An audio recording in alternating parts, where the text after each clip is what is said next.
In this video, I'm going to show you how to replace your rear brakes on your Mercedes-Benz C300. They're located behind the rear wheels. Using a 17mm socket, we're going to remove our wheel.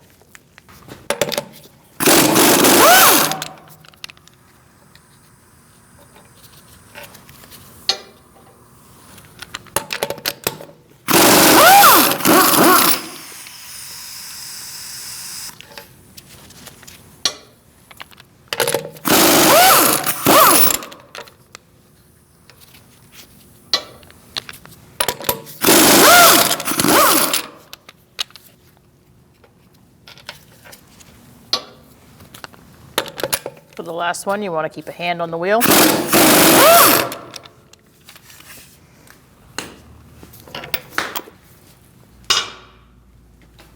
Remove it.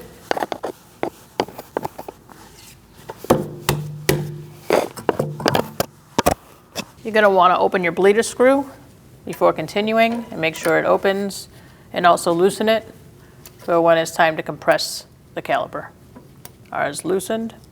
I'm going to tighten it down a little bit, and now we can begin. We're going to remove our brake pad sensor by pulling out the plug, and then we're going to disconnect it from the pad. You may need to wiggle it a little bit. If it's a little stuck, you might have to clean out that little track area. If it's really stuck, you can leave it there, because when we take out this pad, we're replacing it anyways. I'm going to remove this spring by pulling it out with a flathead screwdriver.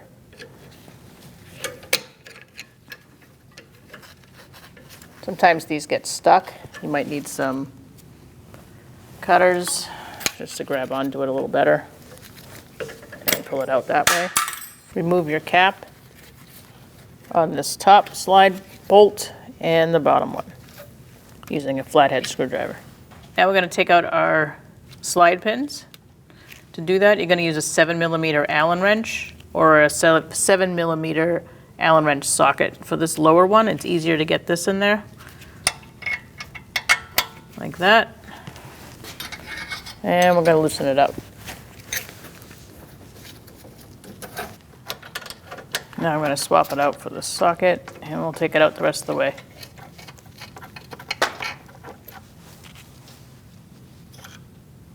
Use the socket on the top, 7mm. Make sure you have a hanger ready to catch your caliper.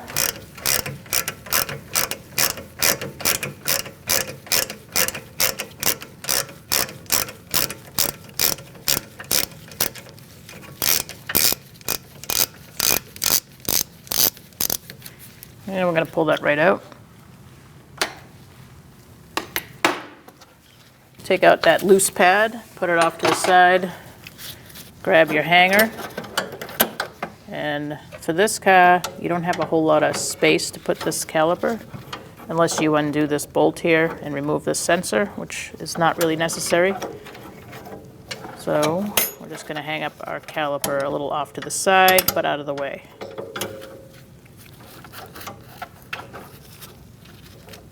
Just make sure there's no stress on this wire underneath.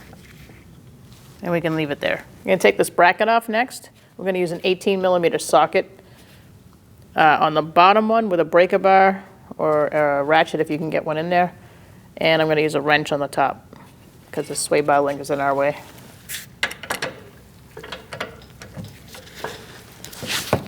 We're going to take this out the rest of the way with a ratchet wrench if you have one. Otherwise, you can continue doing it the way you were.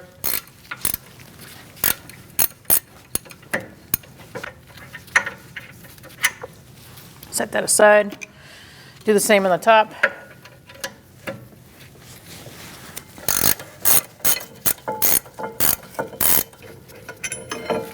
Remove the bracket with bolt. Using a T30, we're going to remove this screw right here to take our rotor off.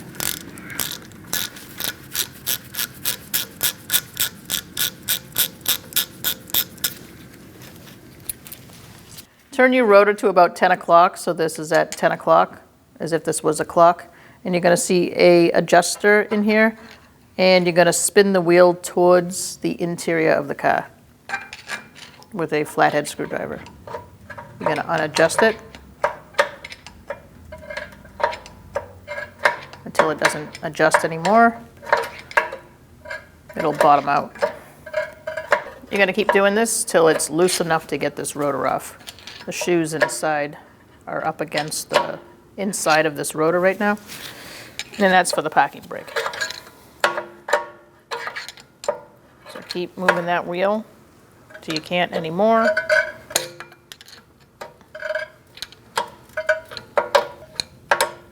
That feels about right. Let's try to get this off. You may have to give it a little tap around here as well if there's rust. We're pretty backed off, so now I'm going to give it a tap.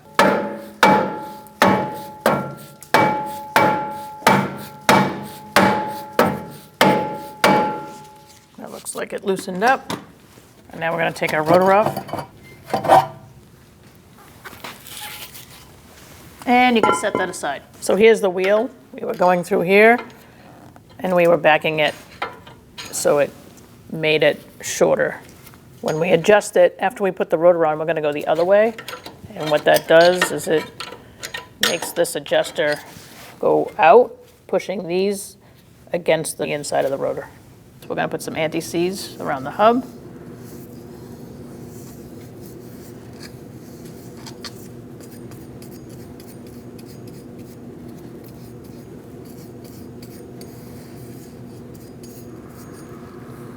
Once you're done doing that, you can put your rotor on. Make sure you put the proper rotor on the right side. Line it up with the hole. If you're unsure which side is which, there should be a letter on the edge of the rotor. This one says R for right side, passenger side. Put it on, and now we're going to put our screw in that hole to hold it on. Put in your screw and snug it up.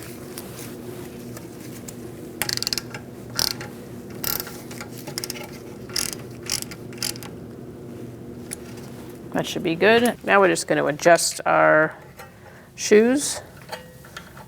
And we're just going to do a couple of turns out.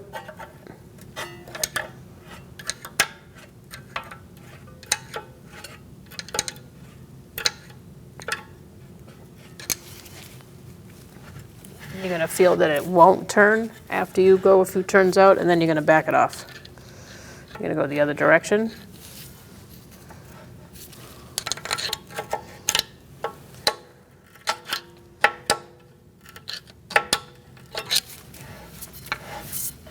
And your shoes are adjusted. Use a wire brush and start cleaning up your bracket.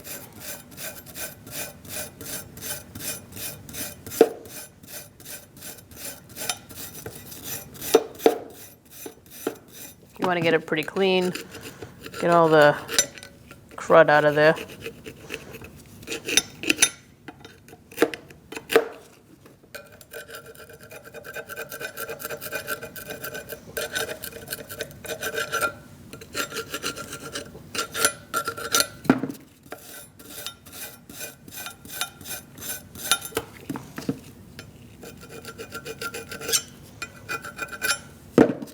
Do the same on this side.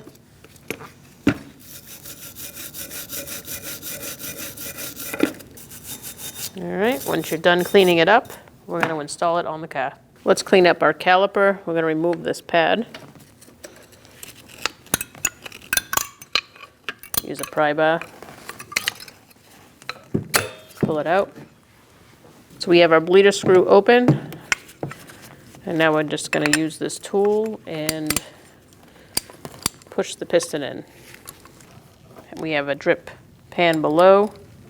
Catch the fluid.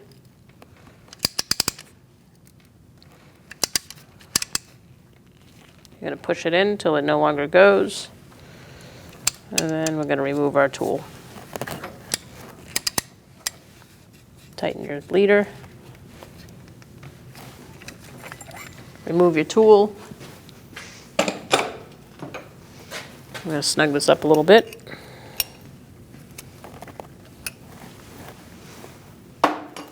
Clean it up. Now we're going to move on to cleaning the rest of this. Start with some brake clean. I'm going to hang this up for a sec. And we're going to remove our slide bolts. Push them out. Yours might be stuck. If they're stuck, you're going to need a punch or something to push them out and really clean them up, because if they're stuck, that's not a good sign.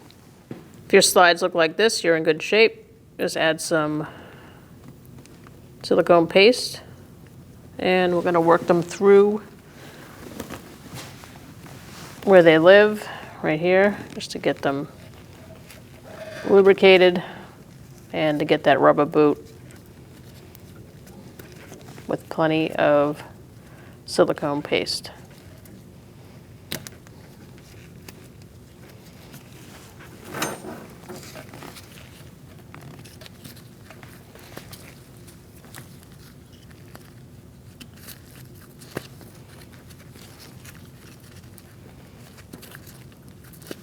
After you're done lubricating that, you're going to put your slides in, hang up your caliper if it isn't already, and we're going to put our bracket on. Let's install our bracket. Slide it over the rotor, line up your holes in the back, and get your bolts going.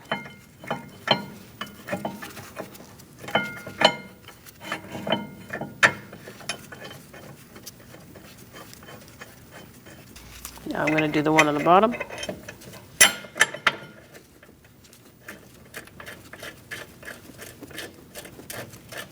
If your bolts are super rusty, it's a good idea to clean those up before you go ahead and install.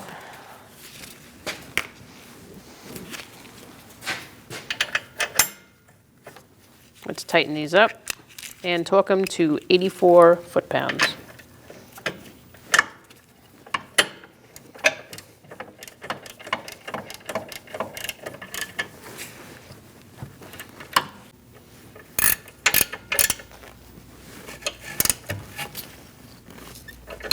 Now we're going to torque them.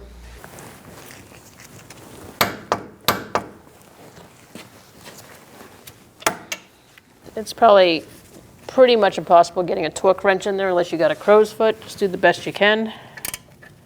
Now we're going to install our pads. We're going to push this brake pad into the piston. You can take it off that hanger if you want. You're going to line up that and push it in.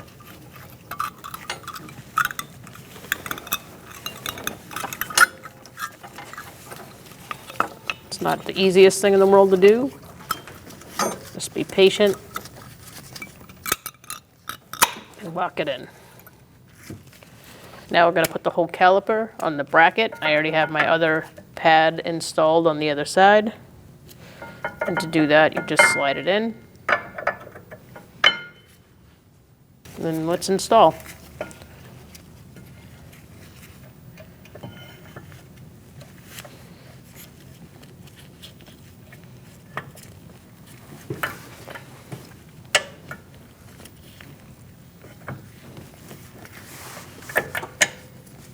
Get your slides bolt started and use an Allen wrench to get them going.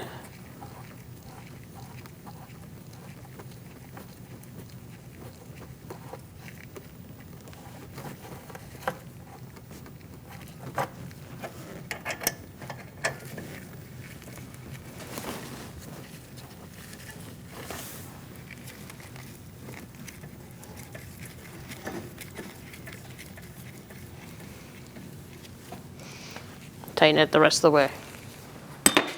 After they're snug, we're going to torque them to 18 foot-pounds.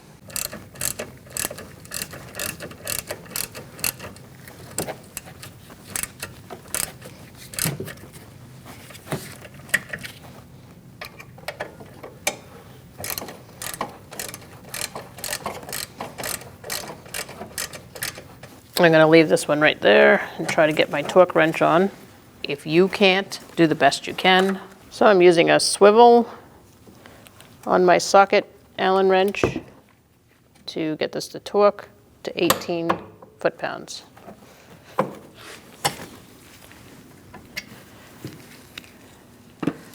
Now we're going to torque the top one to the same.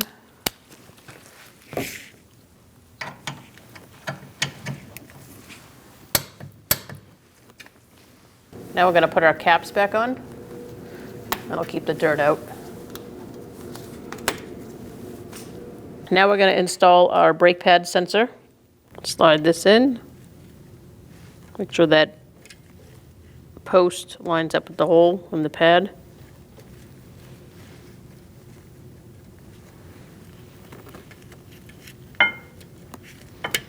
Push it in.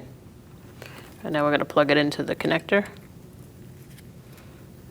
Slide that in. Now we're going to put our front spring clip in. You're going to start this bottom one first.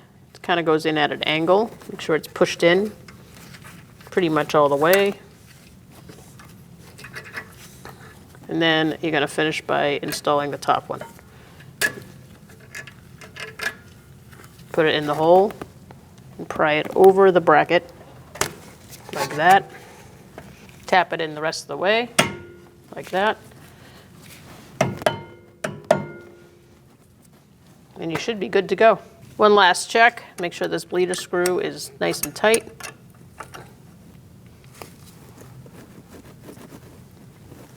And if you had a bleeder screw cap, put it back.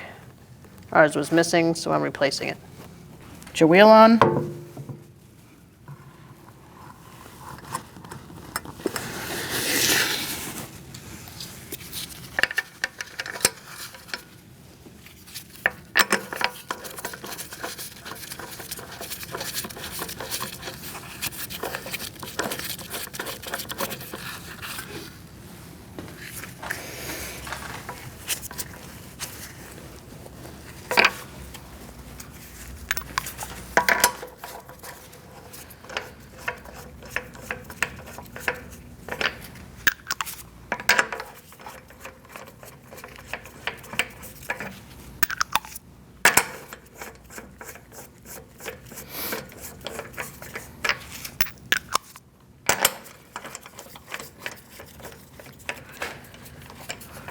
Once you get them all started, you can snug them up. Do not over tighten them. We're going to tighten them in a star-like pattern.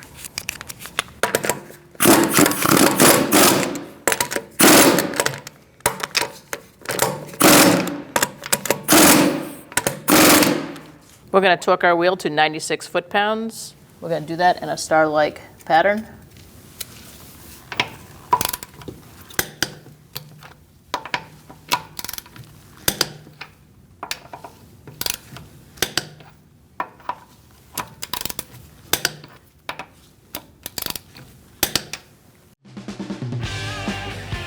When only the best will do, demand TRQ.